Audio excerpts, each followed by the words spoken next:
It's 12 o'clock. இன்னைக்கு உன் பிறந்த நாள். Happy birthday. Happy birthday. Happy birthday. Happy birthday. Happy birthday, yeah? Happy birthday. Happy birthday, baby.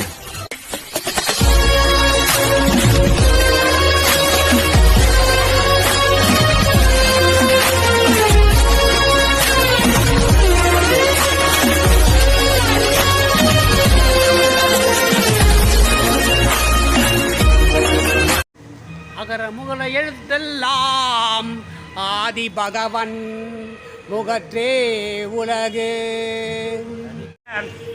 சித்தர்களுடைய ஆசீர்வாதத்தால் இசிடிசி திட்டம் வந்து விரைவில் வெளிப்படும். இந்த சித்தர் உங்கள் தேட்டர் வாசல் சித்தர் வேறு வச்சுருக்கீங்க.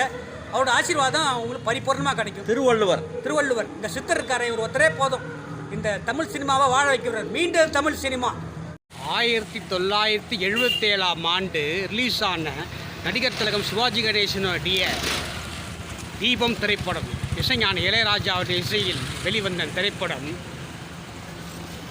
நீண்ட நாட்களுக்கு பிறகு மதுரை சென்ட்ரல் திரையரங்கத்தில் 4 காட்சிகள் ஓடிக்கொண்டிருக்கிறது. சென்ட்ரல் சினிமா தேட்டரை பொறுத்த வரைக்கும் இந்த மதுரையில் இது ஒரு சிறப்பு வாய்ந்த சினிமா தேட்டர். இந்த காலத்திலையும் 10 ரூபா 15 ரூபான்னு கம்மி ரேட்டில் நல்ல சிறப்பாக சினிமா காட்டுறாங்க. நல்ல பிரகாசமாக பளிச்சுன்னு காட்டுறாங்க. நல்ல ஸ்டீரியோ எஃபெக்ட் டிடிஎஸில் காட்டுறாங்க. இதில் பெரிய வேடிக்கைன்னா சில படங்களை ஃபிலிமில் கூட காட்டுறாங்க. அதான் அதோடைய சிறப்பு. சென்ட்ரல் சினிமா தேட்டர் அதில் பார்த்தீங்கன்னா தீபம் படம் ஓடுது. 1977 ரிலீஸ் ஆன தீபம் படம் இங்கே தினசரி 4 காட்சி ஓடுது. அதுதான் ஒரு அற்புதமான ஒரு விஷயம். தீபம்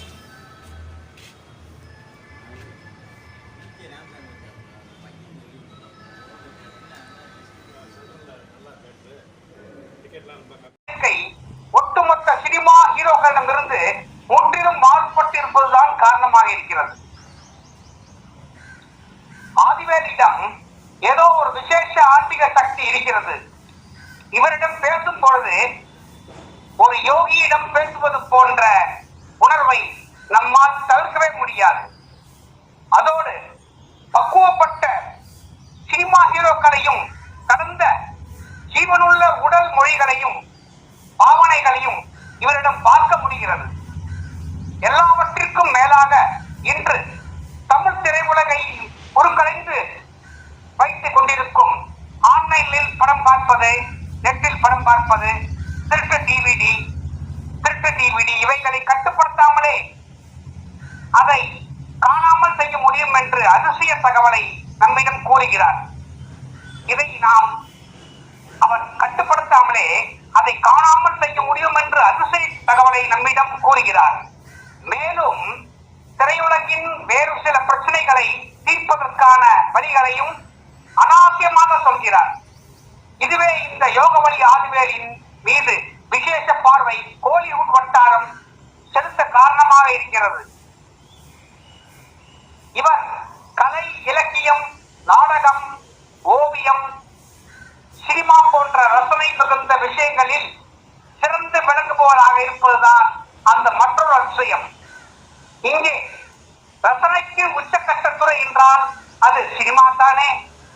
அத்துறையில் இவரின் வருகையால் பல அதிசயத்தக்க மாற்றங்கள் நிகழும் என இவரது அபிமானிகள் கூறி வருகிறார்கள்.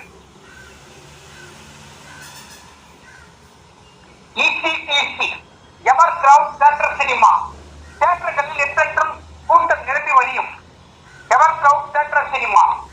ஆகவே சித்தர்களின் சக்தியோடு இறையருடன் திரையுலகில் வெற்றி நாயகனாக வலம் வர வேண்டும் என்று யோகவழி ஆழ்வேன் அவர்களை நாங்கள் வாழ்த்துகிறோம். வழித்துணை பாபா கோவில் மண்டலூர் அவர்களின் சார்பாக, திரு ராமலிங்கம் அவர்களின் சார்பாக வாழ்த்துக்களை தெரிவித்துக் கொள்கிறோம். இசிடிசி அப்படின்னா என்னன்னா, நான் மௌன கீதங்கள் படம் ரிலீஸ் ஆன காலத்தில் பார்த்தீங்கன்னா ஒரு 50-60 நாள் நான் மத்தியானம் ஒரு 1 மணிக்கே தேட்டருக்கு போவேன். திருச்சி ராக்ஸி தேட்டருக்கு போவேன். அங்கே எப்போ பாரு ஹவுஸ்ஃபுல் போர்டு போட்டே வச்சுருப்பாங்க. அந்த மௌனகிரிகளை படத்தை பார்க்கணுன்ட்டு முடிவு பண்ணி ஒரு நாளைக்கு நான் என்ன பண்ணேன், மத்தியானம் ஷோக்கு 1 மணிக்கு போகிறதுலாம் சரிப்பட்டு வராது, நூன் ஷோ தான் போகணும்னு சொல்லி காலையில் தூங்கி எழுந்து பல் தேய்ச்சிட்டு ஒரு காப்பியை குடிச்சிட்டு சாப்பிட கூட இல்லாத நேராக தேட்டருக்கு போயிட்டேன், ராட்சி தேட்டருக்கு. அன்றைக்கி காலையில் 9 மணிக்கு கவுண்டர் திறந்தாங்க. கவுண்டரை போய் உட்காந்துட்டேன். ஒரு 60 நாள் டெய்லி ஹவுஸ்ஃபுல்லாக அந்த மௌனகிரிகள் படத்தை நான் பார்த்துட்டேன். அப்போது அந்த படத்தை பார்க்கணுன்ட்டு ஒரு ஆர்வத்தை தூண்டுது பார்த்திங்களா அந்த காலத்தில். அப்போ ரேடியோ மட்டும்தான் இருந்தது, வேறு எந்த ஒரு பொழுதுபோக்கு இல்லை. பொழுதுபோக்குனா சினிமாவுக்கு வந்து தான் ஆகணும். அப்படிப்பட்ட காலத்தில் அந்த மௌனகிரிகள் ஒவ்வொன்று ஓடிட்டு இருந்தது. அதே மாதிரி ஒரு நாள் பார்த்திங்கன்னா திருச்சி காவேரி தேட்டரில் சகலகலா வல்லவன் படம் பார்க்கணுன்னு ஆசைப்பட்டேன். அந்த படம் தினந்தோறும் ஹவுஸ்ஃபுல் போர்டு போட்டிருக்கு. இதே மாதிரி மத்தியானம் 12 மணிக்கெலாம் ஹவுஸ்ஃபுல் போர்டு. அதுவும் அது ஒரு நாளைக்கு காலையில் சீக்கிரம் பழுத்து வச்சுட்டு காப்பி குடிச்சோட தேட்டருக்கு போய் 11 மணி ஆடுறது, காலையில் 8:30 மணிக்கெலாம் போய் உட்காந்து அந்த படத்தை பார்த்தேன். அதே மாதிரி பாயும் புலி திருச்சி ராஜா தேட்டரில் காலையில் போய் பார்த்தேன்.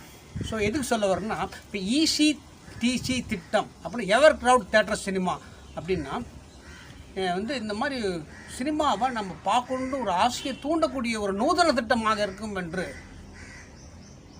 கூறுகிறேன். அந்த ECT திட்டங்கிறது ஒரு நூதன திட்டம். அந்த அற்புதமாக அந்த படங்களை முந்தாட முடிச்சு பார்த்திங்கன்னா ஒரு 100 நாளைக்கு தினந்தோறும் ஹவுஸ்ஃபுல் தான் அந்த படம். அந்த படத்தை பார்க்கணுன்ட்டு ஆர்வம் தூண்டி போக முடியாமல் இதே மாதிரி தான் காலை நூல் ஷோ தான் போக முடியுது. காலை 8:30 மணிக்கெலாம் போய் அந்த படத்தை கியூன்னு படம் பார்த்தேன். ஸோ அதே நிலைமை ECTC திட்டம் செயல்முறைக்கு வந்தால் மீண்டும் அதே கூட்டம், அதே பார்க்க வேண்டிய அந்த ஆர்வம் எல்லாம் மீண்டும் வரும் என்பது ஒரு அதிசயம், உண்மை. ஆகையினால் ECTC திட்டம் எவர் க்ரௌட் தியேட்டர் சினிமா புதுமுக நாயகர் திரு ஆதிவேல் அவர்களுடைய ஒரு பண்பாடான அந்த செயலை நாமெல்லாம் சேர்ந்து அதை ஒத்துழைக்க வேண்டும். புதுமுக நாயகர் ஆதிவேல் அவர்களுடைய அவருக்கு வழித்துணை பாபா கோயிலுடைய நல்ல ஆசைகள். விரைவில் ECTC திட்டம் எவர் க்ரௌட் தியேட்டர் சினிமா விரைவில் அது வெளிப்பட வேண்டும் என்று எல்லாம் வல்ல ஷிரடி சாய்நாதா ராகவேந்திர சாமி, எல்லா மகான்கள், இயேசு, அல்லாஹ் எல்லாரையும் பிரார்த்தனை செய்து உங்கள் அனைவருக்கும் நான் அன்பு கலந்த வணக்கத்தை தெரிவித்துக் கொள்கிறேன். வணக்கம்.